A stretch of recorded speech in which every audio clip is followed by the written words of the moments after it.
Hello, everybody. My name is Mohammed Mahmoud, and today I'm going to present Enterprise Marketplace with my team, uh, Muchen, Avinash, Pakala, Ivan Yang, and Anisha Pandian. Avinash, can you please go to the next slide? So just a quick description of our overall architecture.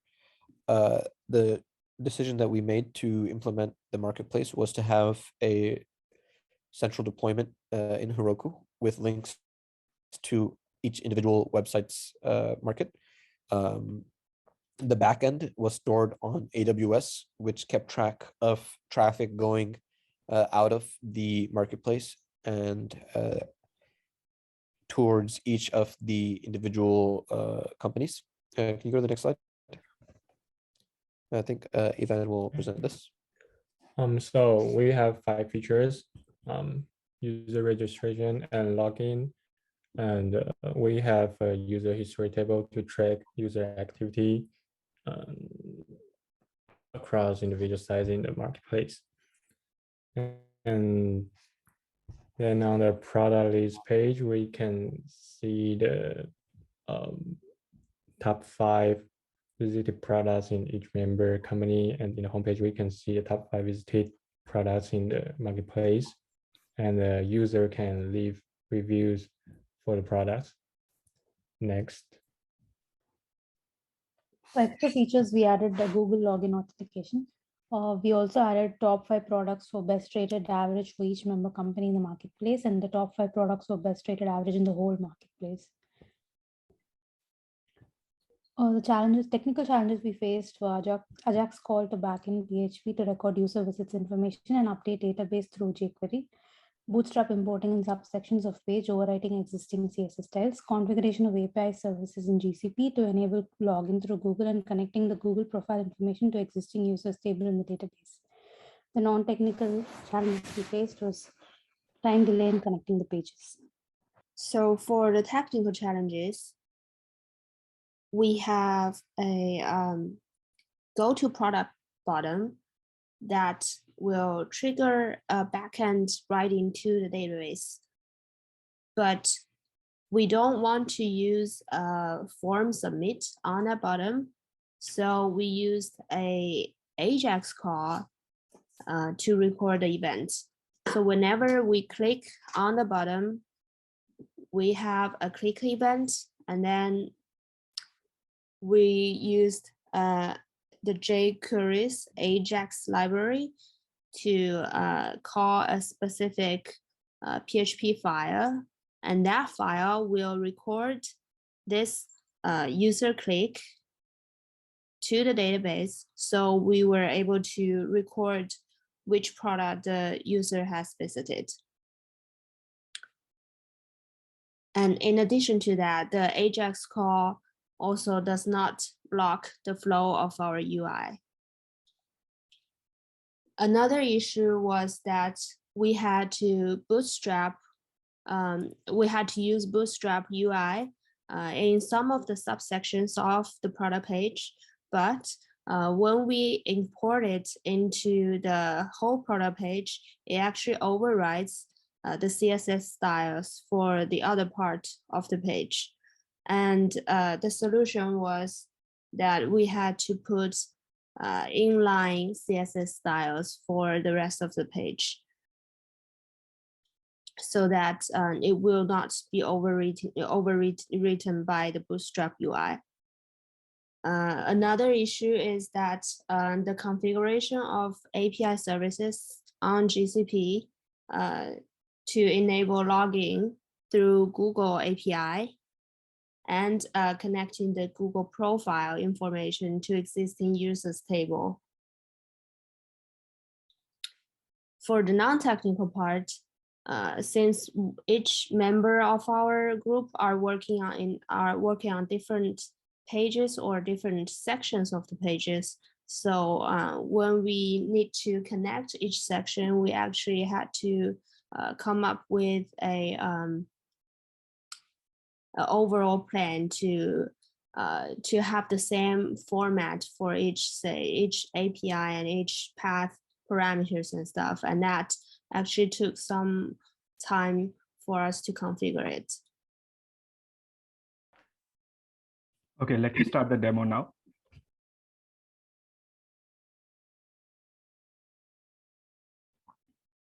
So this is our cross-domain marketplace for all our companies. So we have listed all the links for 5 companies of each of our team members.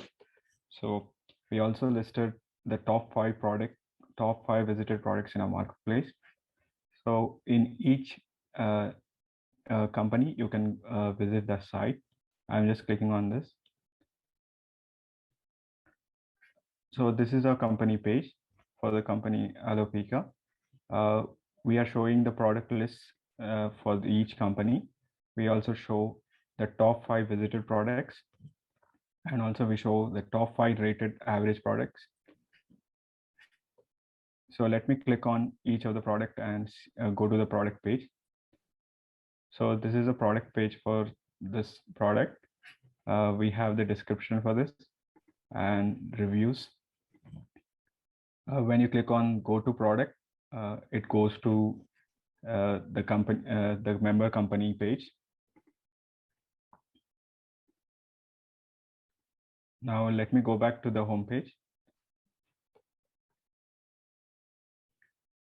So now you can log in as a user and also register as a user for our company marketplace.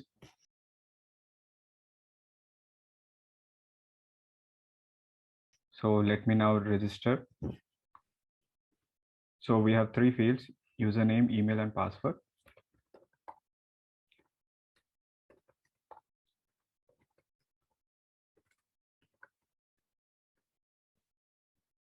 So fill all the details and click on submit. I have successfully registered as a user. Now I'll go back to the home page.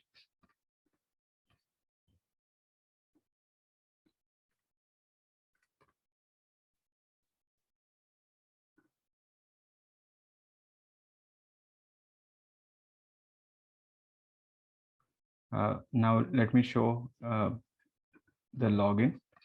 So click the details and click on submit.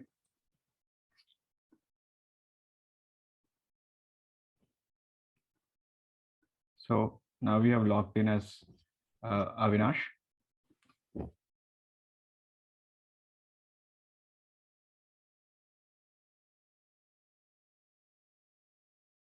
Okay, now I will show the Google login. So when you click on the login button, you can see the Google login button. Click on this. So it will take you to the Google console page. Then click the account that you want. And now we are successfully logged in.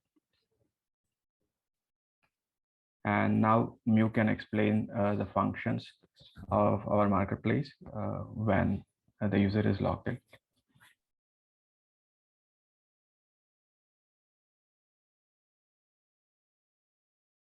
Yeah, sure. If we go onto my company visit site, and if we go to one of the products, say Lauren Liam, and you can see there is a button says leave a review. We click on that, and let's just leave a review of 4-star and say great person. Okay, submit. And then if we go back to the products, we can see our review is there with the corresponding rating.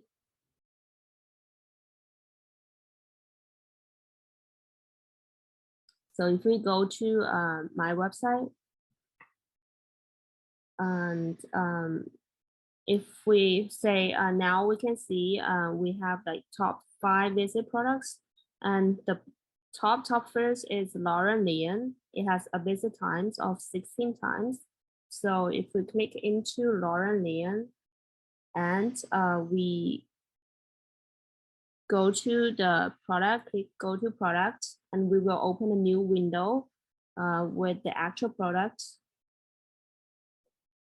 And then if we go back again, we refresh it, we can see the visit time for Lauren Lian is now 16 times.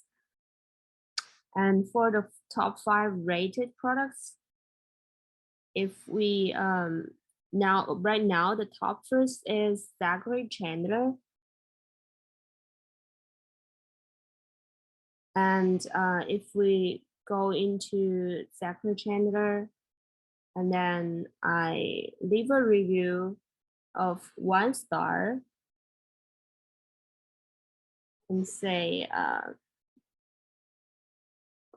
just say bad, and then submit. We go back to the product, go back to the company page again, and refresh it. You could see like in the top 5 rated products, there is no longer Zachary Chandler because his average rating is below the lowest one in the table. And if we go back to the company page, we can also see the same data here. Like Lauren Lian has a visit time of 17 times, and there is no like Zachary within the top 5 rated products. Another thing that I want to mention is that we can also see our user history. So we just visited Lauren Lian's actual website a few minutes ago. So it's showing here. And if we're going to visit the Zachary Chandler's actual website, we go like this, and then we go back again, we can see our user history has an additional row, which is Zachary Chandler. So yes, that's the main functionality of our website.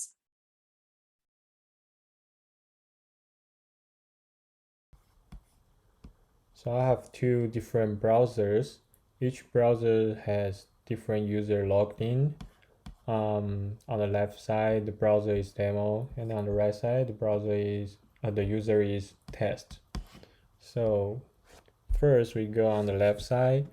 So I view Evan's website, Evan's products.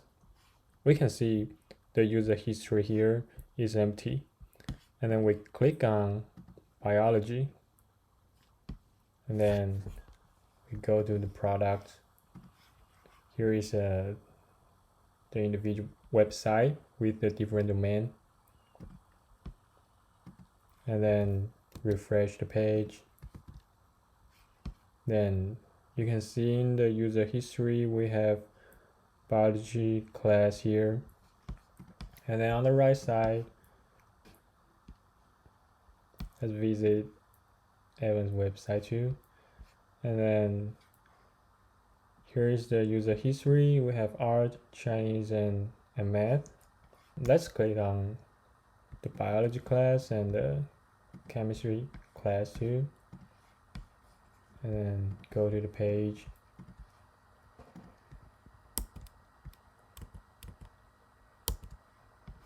Then refresh this page.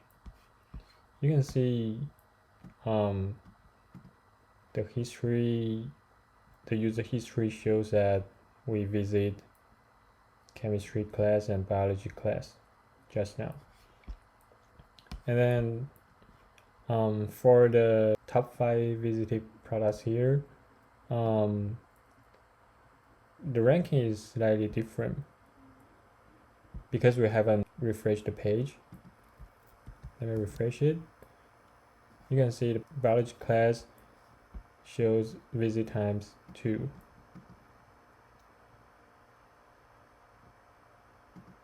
Because the top 5 visited products actually calculate all the visit times from different users, but the user history only record the current user.